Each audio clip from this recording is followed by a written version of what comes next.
ह्या समूहात प्रभु यशाचे गान. प्रभु निर्मित इस्रायल जनगा गाहनिशानी प्रभु गुणगान. सिवोनी करानो निजनु पासह थय थयनाचा हर्ष भरा. नवे गीत गा सकल सुजन हो, करा प्रभूचा मान. भक्त गणांच्या या समूहात प्रभु यशाचे गान. या मिसामध्ये पुढील हेतू आपण अर्पण करीत आहोत. स्वर्गवासी पेद्रू फ्रान्सिस मनबाट यांच्या आत्म्यासाठी, स्वर्गवासी पास्कू बस्त्याव मनबाट यांच्या आत्म्यासाठी, स्वर्गवासी इस्तलिन संतोष वर्तक याच्या आत्म्यासाठी 6 महिन्याची मिसा, स्वर्गवासी नाद्रेस पेद्रू कोळी यांच्या आत्म्यासाठी, स्वर्गवासी रोजा अवतार खांडल्या याच्या आत्म्यासाठी, आणि आज कायरला प्रीतम भरको आणि नेहजा नाझरेत जुझिन आपला वाढदिवस साजरा करत आहेत. त्यांच्या हेतूसाठी प्रार्थना करूया. तसेच पावसासाठी प्रार्थना करूया. प्रभूने आपल्याला मुबलक छान चांगला पाऊस द्यावा, चांगलं पीक पण यावं. मासेमारी धंद्यासाठी पावसाची गरज आहे. हे सर्व हेतू आपण प्रभूच्या चरणाशी ह्या मिसामध्ये अर्पण करूया.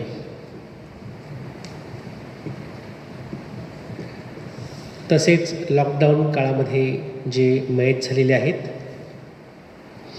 त्यांच्या आत्म्यासाठी विशेष प्रार्थना करूया. स्वर्गवासी फिलोमेन फिलिप घट्या, स्वर्गवासी फुलार मिंगेल दात्या, स्वर्गवासी पीटर फ्रान्सिस कोळी, स्वर्गवासी पास्कू बस्त्या मनभाट, स्वर्गवासी बोना मोजेस मस्तान, स्वर्गवासी लुईस जोहान जॉन.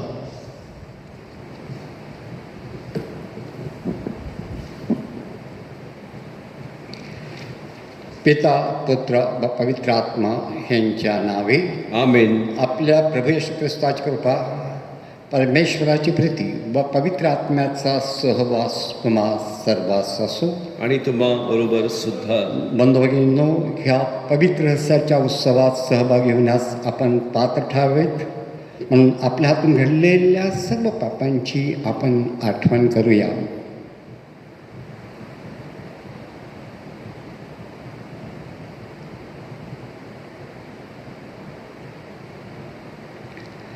सर्वशक्तिमान परमेश्वराजवळ व तुम्हा बंधुभगिनीजवळ मी कबूल करतो की कल्पनांनी, शब्दाने, कृत्याने व हैगईने मी फार पापे केली आहेत. माझा फार मोठा अपराध.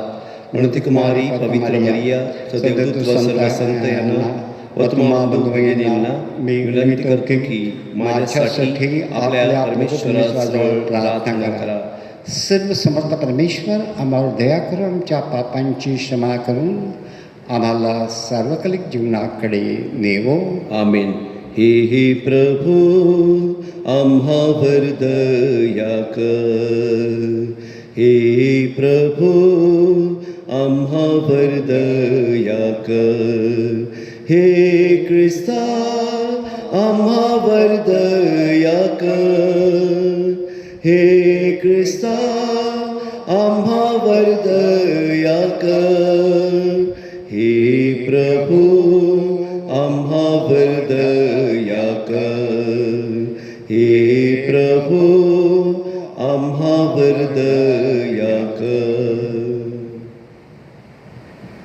ख्रिस्त आपला प्रकाश व्हावा म्हणून आपण प्रार्थना करूया.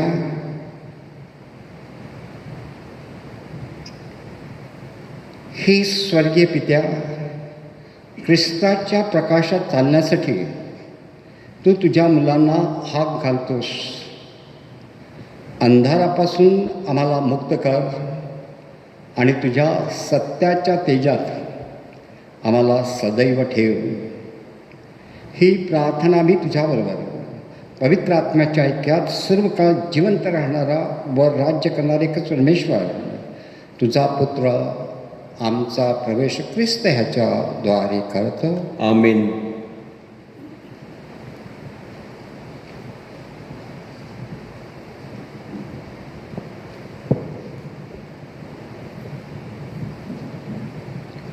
आमोस या पुस्तकातून घेतलेले वाचन. तुम्ही वाचावे म्हणून चांगल्यांच्या मागे लागा, वाईटाच्या मागे लागू नका.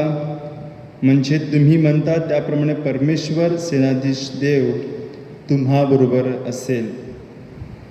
वाईटाचा द्वेष करा, चांगल्याची आवड धरा, वेशीत न्याय स्थापित करा. परमेश्वर सेनाधीश देव योसेफच्या उरलेल्या लोकांवर कदाचित दया करील. प्रभू परमेश्वर म्हणतो, तुमच्या उत्सवाचा मला तिटकारा आहे, मी तुच्छ मानतो. तुमच्या पवित्र मेळ्यांचा वासही मला खपत नाही.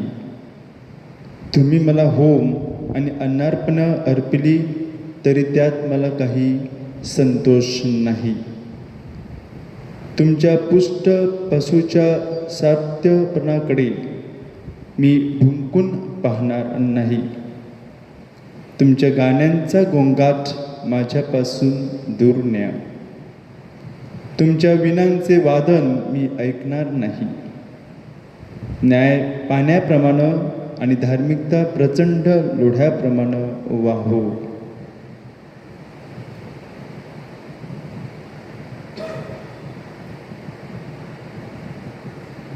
प्रभूचा शब्द. देवाचे आभार मानूया. प्रतिसाद. जो सरळ मार्गाने चालतो त्याला मी तारण प्राप्त करून देईन. जो सरळ मार्गाने चालतो माझ्या लोकांनो, ऐका, मी बोलत आहे. हे इस्रायल, मी तुला प्रतिज्ञापूर्वक सांगतो, मी देव तुझा देव आहे. प्रतिसाद. मी तारण प्राप्त करून देईन. तुझ्या यज्ञ संबंधानं तर मी तुला बोल लावत नाही. तुझे होमबली माझ्यापुढे नित्य आहेतच. तुझ्या घरचा गोरा किंवा तुझ्या मेंढवाड्यातले बोकट मला घ्यावयाचे नाहीत. प्रतिसाद.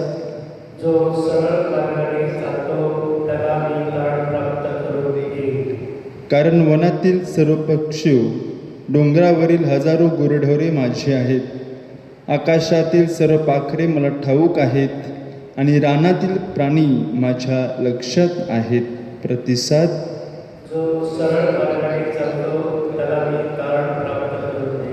मला भूक लागली तरी मी तुला सांगणार नाही, कारण जग आणि जगातले सर्व काही माझं आहे. बैलांचे मांस मी खाणार काय, बोकडांचे रक्त मी पिणार काय. प्रतिसाद.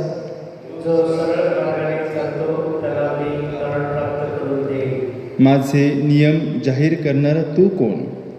माझा करार आपल्या मुखानं उच्चारणारा तू कोण? तू तर शिस्तीचा द्वेष करतोस, माझी वचने मागे झुंगारून देतोस. प्रतिसाद.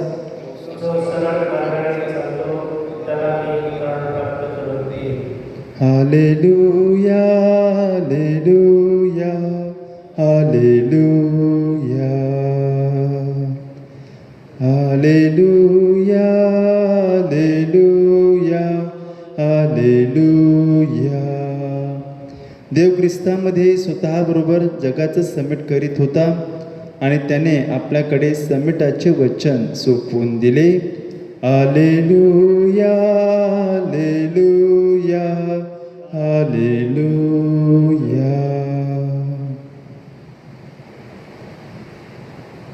प्रभू तुम्हा बरोबर असो.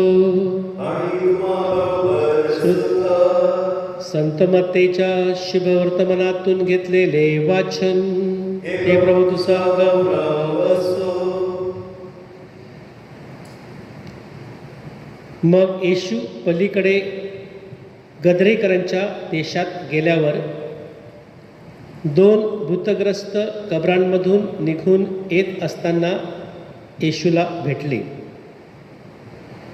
ते इतके अकराळ विक्राळ होते की त्या वाटेनं कोणालाही जाणे शक्य नव्हते. तेव्हा पहा, ते ओरडून म्हणाले, हे देवाच्या पुत्रा, तू मध्ये का पडतोस? नेमलेल्या समयापूर्वी तू आम्हाला पिडावयास येथे आला आहेस काय?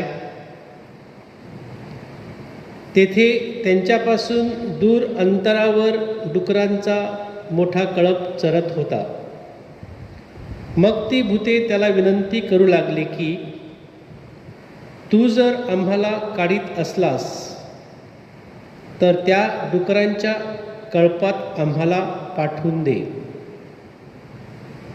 येशूने त्यांना म्हटले, जा. मग ती निघून डुकरात शिरली आणि पहा, तो कळपच्या कळप कड्यावरून समुद्रात धडक धावत जाऊन पाण्यात बुडून मेला. मग चारणारे पळाले आणि त्यांनी नगरात जाऊन भूतग्रस्तांच्या गोष्टीसकट सर्व वर्तमान जाहीर केले. तेव्हा पहा, सर्व नगर येशूला भेटावयास निघाले आणि त्याला पाहून त्यांनी आपल्या हद्दीबाहेर जाण्याची त्याला विनंती केली.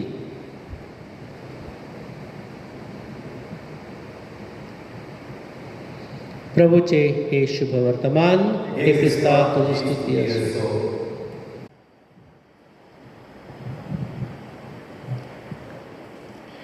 प्रेम हे चांगलं असतं, परंतु त्याहून चांगली असते क्षमा. आणि जेव्हा प्रेम आणि क्षमा एकमेकांमध्ये मिसळत असतात, तेव्हा त्यासारखं दुसरं सुंदर ह्या पृथ्वी तलावर काहीच नसतं, कारण ते असतं साक्षात परमेश्वराचं स्वरूप. ख्रिस्ताठाई माझ्या प्रिय बंधू भगिनींनो, मायकल आंजेलो ह्यांचं नाव तुम्ही ऐकलेलं असेल. मायकल आंजेलो हे जगप्रसिद्ध चित्रकार आणि शिल्पकार, म्हणजे दगडामधून चांगली अशी मूर्ती तयार करणारे शिल्पकार. एक दिवस ते चित्र रंगवत होते. संध्याकाळची वेळ. चित्र रंगवत असताना थोडीशी विश्रांती घेण्याचा विचार त्यांनी केला. आपली बग्गी घेतली आणि बाजारात निघून गेले. थोडासा फेरफटका मारावा, थोडीशी फ्रेश हवा घ्यावी, अशा विचाराने ते बाहेर पडलेले. परंतु दुर्दैवाने त्या ठिकाणी त्यांना त्यांचा शेजारी भेटला. तो शेजारी संध्याकाळच्या वेळेला दारूच्या नशेमध्ये होता.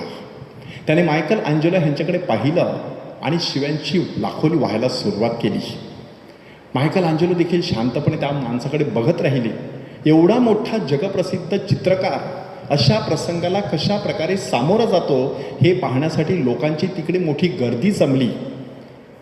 परंतु मायकल आंजेलो काहीच बोलले नाहीत. ते तसेच आपल्या घरी परतले. थोडंसं रात्रीचं जेवण घेतलं आणि पुन्हा एकदा चित्र रंगवायला त्यांनी सुरुवात केली. परंतु चित्र काही पुढे जाईना. त्यांचा ब्रश किंवा कुंचला पुढे जातच नव्हता. त्यांनी तसाच तो खाली ठेवला आणि स्वतःचं आत्मपरीक्षण करायला सुरुवात केली. तेव्हा त्यांच्या लक्षात आलं की संध्याकाळच्या घटनेचा प्रचंड परिणाम त्यांच्या मनावर झालेला आहे, की तो जो शेजारी काय बोलायचा होता ते बोलून गेला. मायकल आंजेलो जे काही बोलायचं होतं ते बोलले नाहीत, पण त्यामुळे त्यांच्या हाताच्या मुठी वळलेल्या, त्यांची दात विचकटलेली, चेहरा राकट बनलेला, आकांक्षीला तापलेली, संपूर्ण शरीरभर रक्ताचा प्रवाह मोठ्याने वाहत होता, हृदय धडधडत होतं, कारण आतमध्ये प्रचंड असा राग उसळून आलेला, पण तो त्यांनी व्यक्त केलेला नव्हता. त्याने विचार केला की शेजारी जायचं, त्या माणसाला भेटायचं आणि एकदाचा सोक्षमोक्ष लावायचं. ते त्या शेजाऱ्याकडे गेले. तोपर्यंत त्याची नशा उतरलेली होती. त्याला थोडंसं ओशाळल्यासारखं झालं. त्याने मायकल आंजेलो ह्यांच्या पायाशी लोळण घेण्याचा प्रयत्न केला.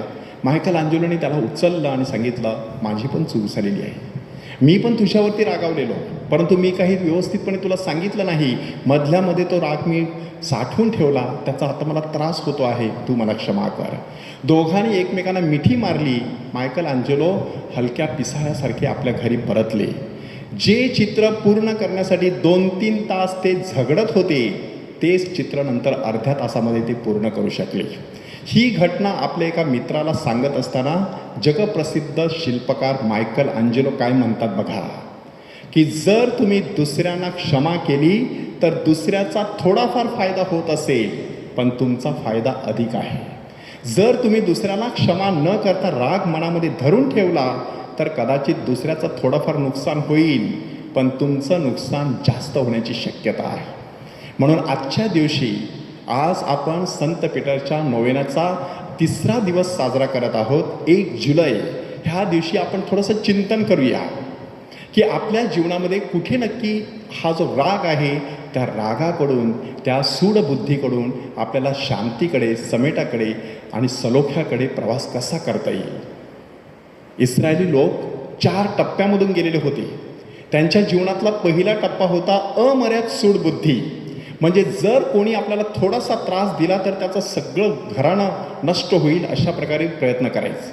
आणि नेमकं तसंच याकोबाच्या 2 मुलांनी करण्याचा प्रयत्न केला. याकोबाची 12 मुलं, त्यातील आणि आणखी एक मुलगी, त्या मुलीला शखेमच्या तरुणांनी भ्रष्ट केलेला. शिमोन आणि लेवी रानामध्ये होते. ते आल्यानंतर त्यांच्या कानावरती ही बातमी गेली. त्यांनी जाऊन शखेलच्या सगळ्या पुरुषांची कत्तल करून टाकली. ह्याला म्हणतात अमर्याद सूडबुद्धी.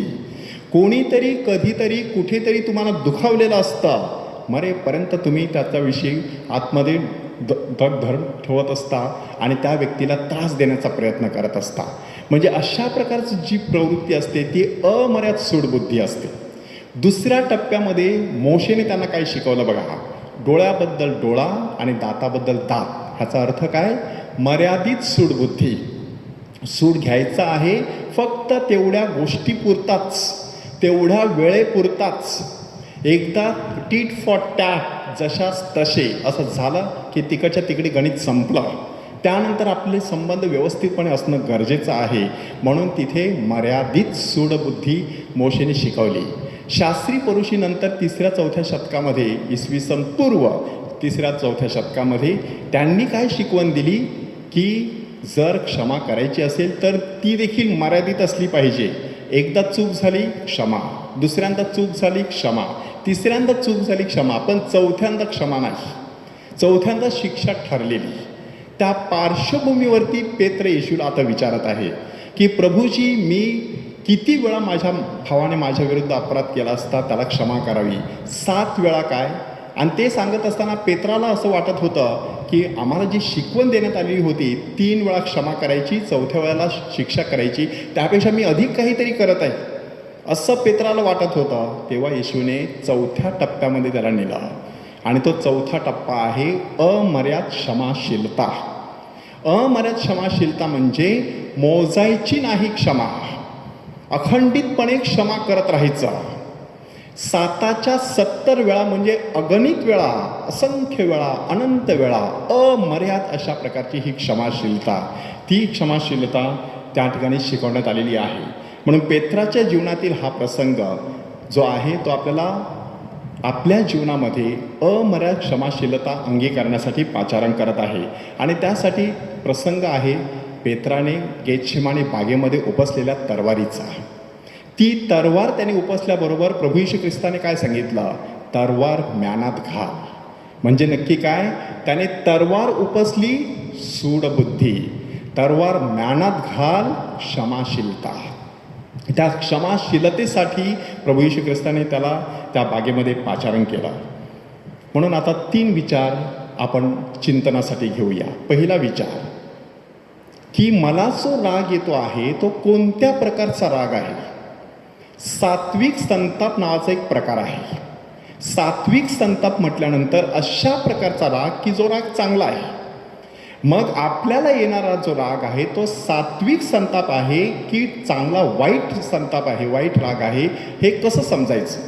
बिशप फुलटन शीन ह्यांनी त्याच्यासाठी 3 निकष सांगितलेले आहेत. ते सांगतात की समजा तुम्हाला येणारा राग उदात्त हेतूसाठी असेल, चांगल्या गोष्टीसाठी असेल, तर तो सात्विक संताप आहे. प्रभू येशू ख्रिस्ताने मंदिराचं शुद्धीकरण करण्यासाठी हातामध्ये कोरडा घेतला. कोरडा म्हणजे एखादा वेत, चाबूक तो घेतलेला आहे, परंतु त्याच्या मागे सात्विक संताप आहे. स्वार्थी राग नाही एका विशिष्ट व्यक्तीपुरता, तर उदात्त हेतूसाठी, काहीतरी उत्कृष्ट करण्यासाठी, काहीतरी चांगलं करण्यासाठी माणसाला जो राग येत असतो तो सात्विक संताप असतो. त्यानंतर दुसरा निकष आहे, असा संताप थोडा वेळच टिकतो, तो जास्त काळ टिकत नाही. एखाद्या व्यक्तीविषयीचा राग जर जास्त काळ टिकत असेल तर तो सात्विक संताप नाही. तेवढ्या वेळापुरता राग आला, प्रश्न मिटवला आणि राग निघून गेला कायमच. म्हणून संत पॉलने सांगितलेलं आहे की तुम्ही रागात असताना सूर्य मावळू नये. तुम्ही रागवा परंतु पाप करू नका. म्हणून तिसरा निकष आहे की सात्विक संताप कधीच काही नष्ट करणारा नसतो, म्हणजे काही नुकसान करत नाही. सात्विक संताप नुकसान करत नाही तर फायदाच करत असतो. तेवढ्या वेळापुरता कदाचित आपल्याला वाईट वाटतं, कोणीतरी आपल्याला एखादी आपली चूक दाखवून दिली, थोडासा राग आला, परंतु जर ती चूक व्यवस्थितपणे समजून घेतली तर त्याच्यात सुधारणा करून आपलाच फायदा होण्याची शक्यता असते. म्हणून आपल्याला येणारा जो राग आहे तो राग कोणत्या प्रकारचा आहे तो तपासून पाहणं गरजेचं आहे. की सतत रागात राहायचं का, दीर्घकाळ रागात राहायचं का, स्वतःला हा प्रश्न विचारायचा, कशामुळे मी रागवत असतो. आणि राग सर्वांना येतो, मात्र तो राग कसा हाताळायचा आणि व्यक्त करायचा त्याची कला शिकण्याची गरज असते. आपण कशा प्रकारे राग व्यक्त करत असतो, कधी अबोला धरतो, कधी मोठ्याने बोलतो, कधी आदळआपट करतो, कधी टोमणे मारतो, तिरकस शब्द वापरतो आणि आपल्या मनातला जो राग आहे तो व्यक्त करत असतो. परंतु त्याने काय होत असतं, मन शांत होतं का, नाही, अजून ते पेटून उठतं. त्याच्याविषयी आपण पुन्हा पुन्हा कोणाला काहीतरी सांगत असतो, कसा पाण उतारा केला, कशी त्याची जिरवली, असे शब्द आपण सांगत असतो. त्याने नक्की काय फुलवत राहतो आपण, आपलाच अहंकार फुलवत राहतो. तो अहंकार परत एकदा कोणीतरी दुखावला की पुन्हा एकदा माणूस रागावतो. म्हणून माणसाने स्वतःला प्रश्न विचारायचा आहे, पहिल्या प्रथम मला कोणत्या प्रकारचा राग येतो आणि मी माझा राग कशा प्रकारे हाताळत आहे. मी कोणाला दुखावलेला आहे का. मी जर एखाद्या व्यक्तीला दुखावलेला असेल तर त्या व्यक्तीचा जो राग आहे तो राग तो व्यक्त जेव्हा करत असतो तेव्हा मला काय वाटत असतं, किंवा मी कोणाला दुखावलेला आहे का, कोणी मला दुखावलेलं आहे, मी कोणाला दुखावलेला आहे, मी परमेश्वराला कशा प्रकारे दुखावलेला आहे, ह्याच्यावरती माणसाने चिंतन करायला सुरुवात केली की त्याच्या जीवनाचा प्रवास रागाकडून समेटाकडे, शांतीकडे होण्याची शक्यता असते. आणि म्हणूनच मदर तेरेसा ह्यांनी किती सुंदर म्हटलेलं आहे बघा.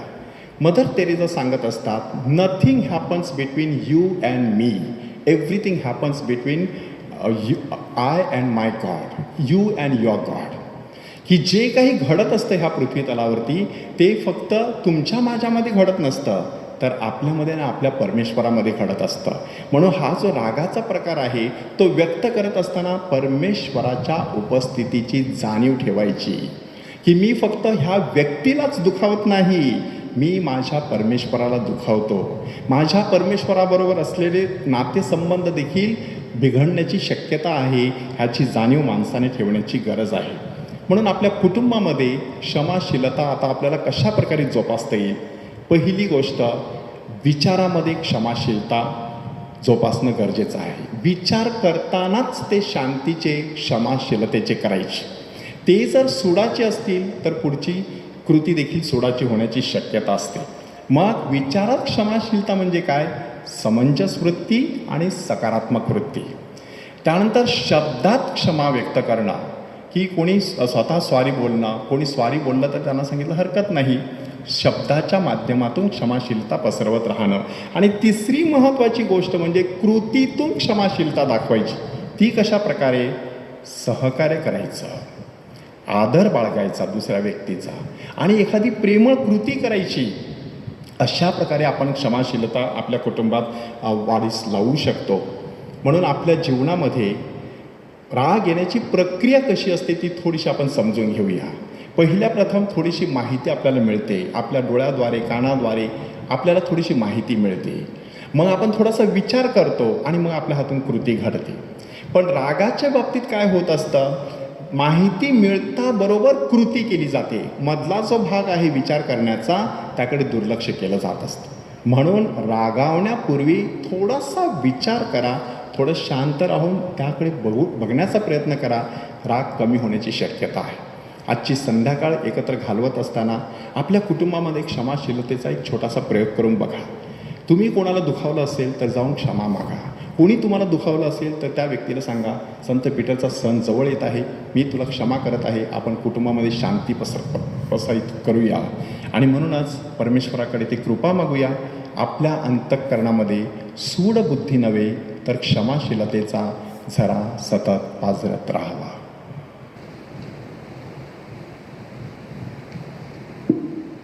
प्रभु तुझ मी अर्पावे, जीवन पुष्प फुलावे. प्रभु तुझ मी अर्पावे, जीवन पुष्प फुलावे. जीवनाचे हे अनमोल दान, जीवनाचे हे अनमोल दान, तुझ चरणीच वहावे. जीवन पुष्प फुलावे. प्रभु तुझ मी अर्पावे, जीवन पुष्प फुलावे.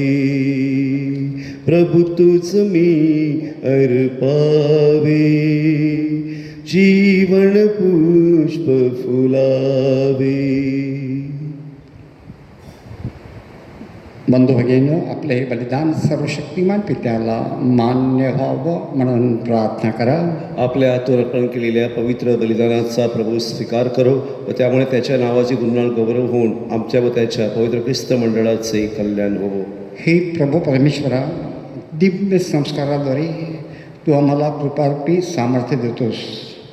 तुझी प्रामाणिकपणे सेवा करण्यास ह्या ख्रिस्त शरीराकडून आम्हाला सहाय्य कर. ही प्रार्थना मी तुझा पुत्र प्रभू येशू ख्रिस्त ह्याच्याद्वारे करतो. आमीन.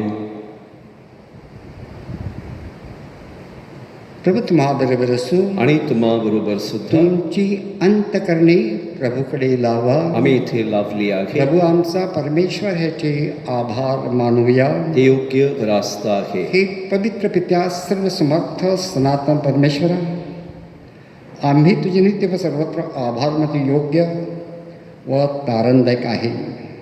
तुझ्या प्रिय पुत्राद्वारे तू मानवी परिवार निर्माण केलास. त्याच्याद्वारे तू आम्हाला तुझ्या प्रतिमेप्रमाणे बनवलेस.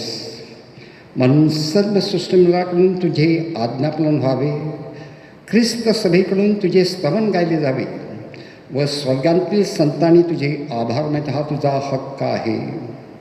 आणि म्हणून सर्व दूतगणाबरोबर आम्ही सुद्धा तुझे आनंदाने सदा सर्वदा गौरव गीत गात म्हणतो. पावन पावन पावनतम हे, शक्तिशाली तू प्रभु भरा. तुझ्या गौरवे अखंड भरली, उडीत झाली स्वर्गधरा. जय जय जय जय कार प्रभूचा, यशोगीत गान भांतरा. परम ईशाच्या पावन नामी, इत धन्य तो जनांतरा. जय जय जय जय कार प्रभूचा, यशोगीत गान भांतरा.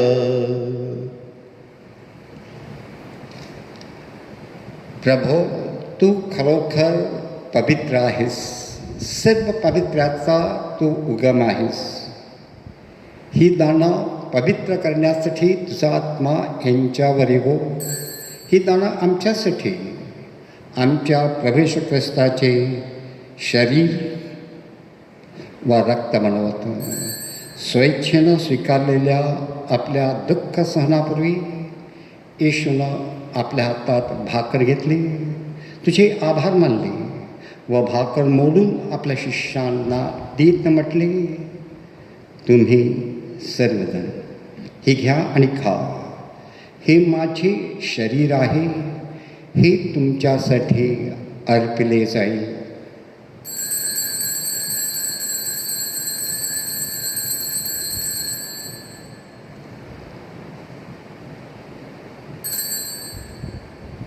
भोजन झाल्यानंतर येशूनं आपल्या हातात प्याला घेतला, पुन्हा तुझे आभार मानले व तो प्याला आपल्या शिष्यांना देत म्हटले, तुम्ही सर्वजण हा घ्या व ह्यामधून प्या, हा माझ्या रक्ताचा प्याला आहे, नव्या व शाश्वत कराराचे हे रक्त आहे, हे तुमच्या व साऱ्या मानवांच्या पापक्षमेसाठी सांडण्यात येईल, हे माझ्या आठवणीसाठी करा.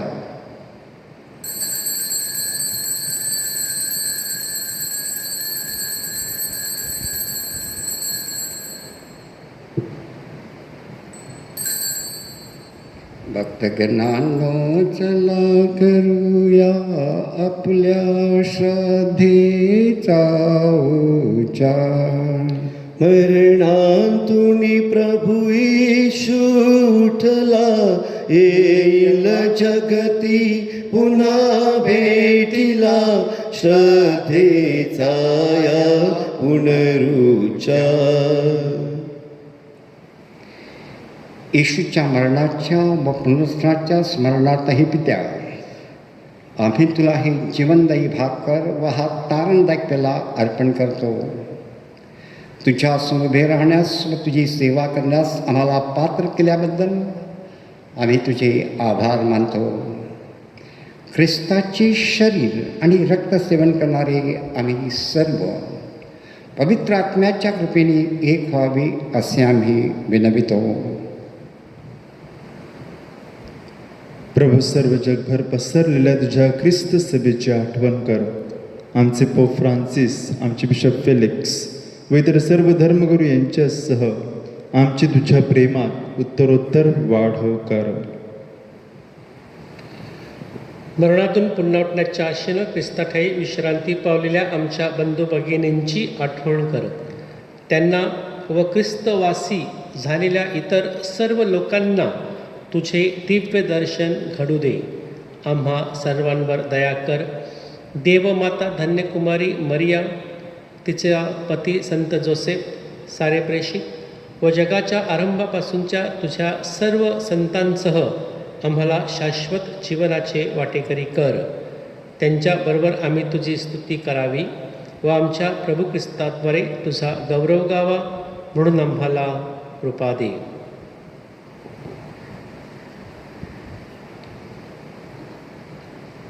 ख्रिस्ताद्वारे, ख्रिस्तासह, ख्रिस्ताठायी पवित्र आत्म्याच्या ऐक्यात ही सर्व समर्थ पित्या, तुझा सन्मान व गौरव सदा सर्वदा होवो. आमेन. ख्रिस्त शरीर घेण्याची तयारी करण्याकरता आता आपण प्रभूला शिकवलेली प्रार्थना म्हणूया. आमच्या स्वर्गीय बापा, तुझे नाव पवित्र मानले जावो, तुझे राज्य येवो, जसे स्वर्गात तसे पृथ्वीवरही तुझ्या इच्छेप्रमाणे होवो. आमची दररोजची भाकर आज आम्हाला दे, आणि जशी आम्ही आमच्या अपराध करणाऱ्यांना क्षमा करीतो, तशी तू आमच्या अपराधांची क्षमा कर, आणि आम्हाला मोहात पडू देऊ नकोस, तर वाईटापासून आम्हाला सोडव. हे प्रभो, सर्व वाईटापासून तू आमचे संरक्षण कर. ह्या जीवनात तू आम्हाला शांती दे. आमच्या तारणाऱ्या प्रवेश ख्रिस्ताच्या पुन्हा येण्याची व शाश्वत जीवनाची आशेनं वाट पाहत असतात आम्ही तुझ्या दयेच्या साह्याने पापापासून दूर राहावे व सर्व संकटापासून सुरक्षित असावे. काळाचे गौरव अधिकार सदा सर्वदा तुझाच आहे. हे प्रवेश ख्रिस्ता, तू आपल्या प्रेषितास म्हणालास, मी तुम्हासाठी शांती राखून ठेवतो, मी माझी शांती तुम्हास देतो. म्हणून आमच्या पापाकडे पाहू नकोस, तर ज्या ख्रिस्तवेच्या श्रद्धेकडे पहा, आणि आम्हाला तुझ्या स्वर्गीयांतील शांती व ऐक्य देण्याची कृपा कर. तू नित्य असून सदा सर्वदा राज्य करतोस. प्रभूची शांती तुम्हाबरोबर सध्या असो. आणि तुम्हाबरोबर सुद्धा. आपण एकमेकास प्रभूच्या शांतीनं वंदन करूया. जगाची पापी दूर करणाऱ्या परमेश्वराच्या कोकऱ्या तू आम्हावर दया कर. जगाची पापी दूर करणाऱ्या परमेश्वराच्या कोकरा तू आम्हावर दया कर. जगाची पापी दूर करणाऱ्या परमेश्वराच्या कोकरा तू मला शांती दे.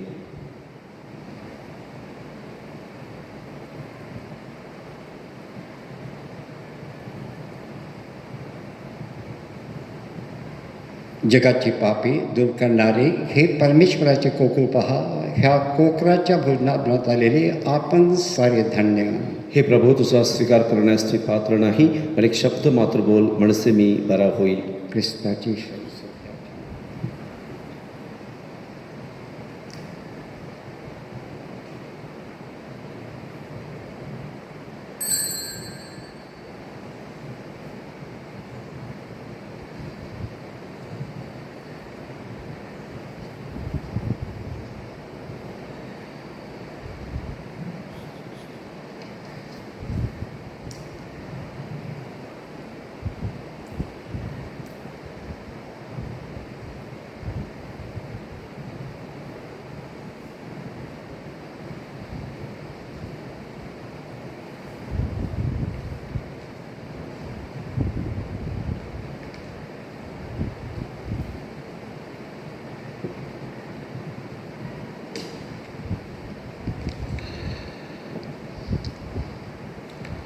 आध्यात्मिक कम्युनियनची प्रार्थना. माझ्या प्रिय येशू, तू अल्तारावरील पवित्र साक्रामेंतात जातीने हजर असतोस, यावर आमची नितांत श्रद्धा आहे. सर्वांपेक्षा आमचे तुझ्यावर प्रेम आहे आणि आमच्यामध्ये तू यावा अशी आमची तीव्र इच्छा आहे.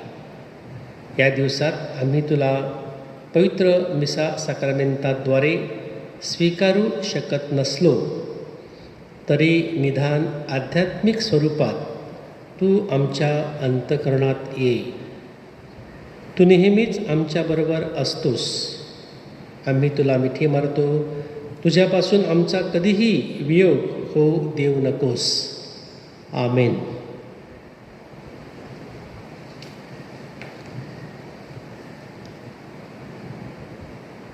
असो तुला देवा माझा सदा नमस्कार.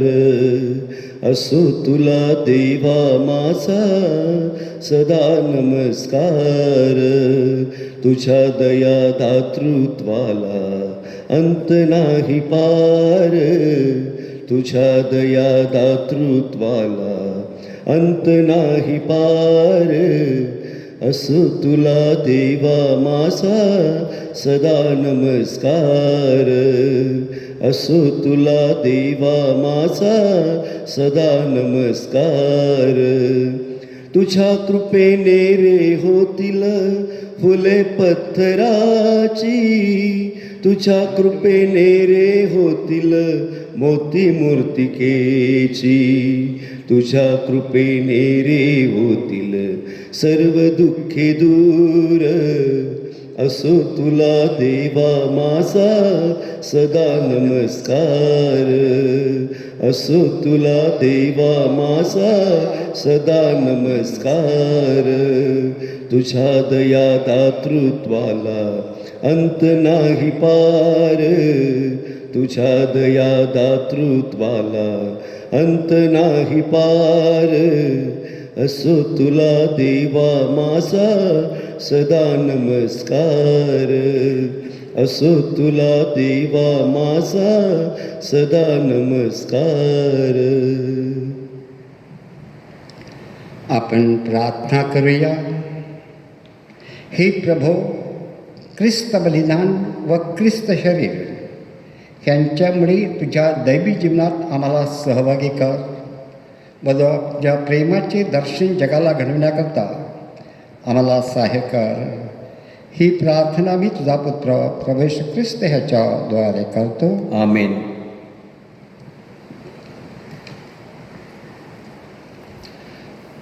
संत पीटरच्या सणाच्या निमित्ताने नोवेनाची प्रार्थना. हे परमेश्वरा, तू सर्व उत्पन्न केले आहेस.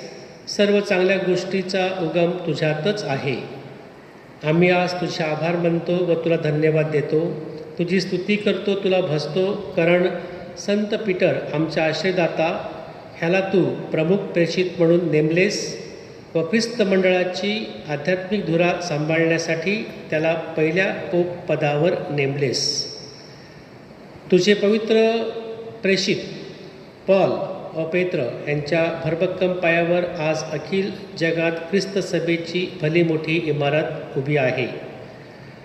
आमच्या मच्छीमारी व्यवसायात, शेतीवाडी धंद्यात आणि नोकरीवर तुझा कृपेचा वर्षाव सदैव असू दे.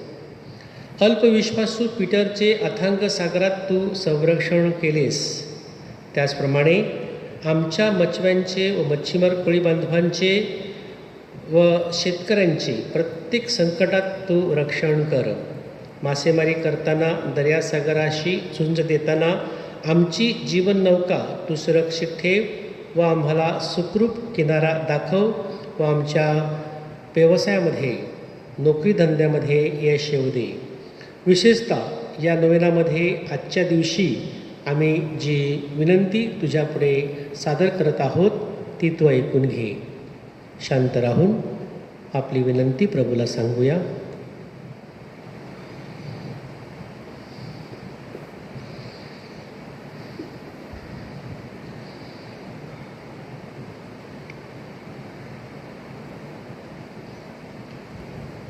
हे संत पीटर आमच्या आश्रयदात्या, ज्याप्रमाणे तुझ्या ख्रिस्तावर बळकट व स्थिर श्रद्धा होती, त्याचप्रमाणे आमचीही ख्रिस्तावरील श्रद्धा तुझ्या मध्यस्थेने स्थिर व बळकट कर. अंधश्रद्धेच्या आहारी आम्ही जाऊ नये, तर केवळ ख्रिस्तच आमची श्रद्धा आहे, आमचा सागर आहे व आमचा तारणार आहे, ह्याचीच आम्हाला पूर्ण जाणीव होऊ दे. एकच देवाला भज, हे सत्य वचन अंमलात आणण्यास तू आम्हाला मदत कर. ख्रिस्ताची सुवार्ता पसरवण्यासाठी तू आम्हाला स्फूर्ती दे. आमेन. हे संत पीटर, आम्हासाठी विनंती कर.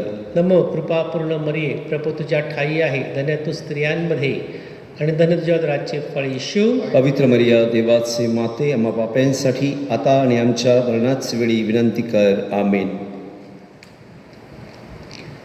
प्रभू तुम्हाबरोबर असो. आणि तुम्हा बरोबर सुद्धा. बंधू भगिनींनो, आपली मान आता नम्रतेने खाली वाकवा व परमेश्वराच्या आशीर्वादासाठी प्रार्थना करा. सर्वसमर्थ परमेश्वर, पिता, पुत्र व पवित्र आत्मा यांचा आशीर्वाद तुम्हावर येवो. आमेन. जा प्रभूच्या शांतीनं तुम्हाला पाठवण्यात येत आहे. देवाचे आभार मानूया. संत पीटर कोळ्यांचा आहे आश्रयदाता आमचा, स्वर्गाची वाट दाखवणारा दिल्याचा व्या स्वर्गाच्या. संत पीटर कोळ्यांचा आहे आश्रयदाता आमचा, स्वर्गाची वाट दाखवणारा दिल्याचा व्या स्वर्गाच्या. सांभाळ करणार, धैर्य देणार, विश्वास हाय आमचा. मध्यस्थी करणार, आम्हाला पावणार, विश्वास हाय आमचा. सांभाळ करणार, धैर्य देणार, विश्वास हाय आमचा. मध्यस्थी करणार, आम्हाला पावणार, विश्वास हाय आमचा. संत पीटर कोळ्यांचा आहे आश्रयदाता आमचा, स्वर्गाची वाट दाखवणारा दिल्याचा व्या स्वर्गाच्या.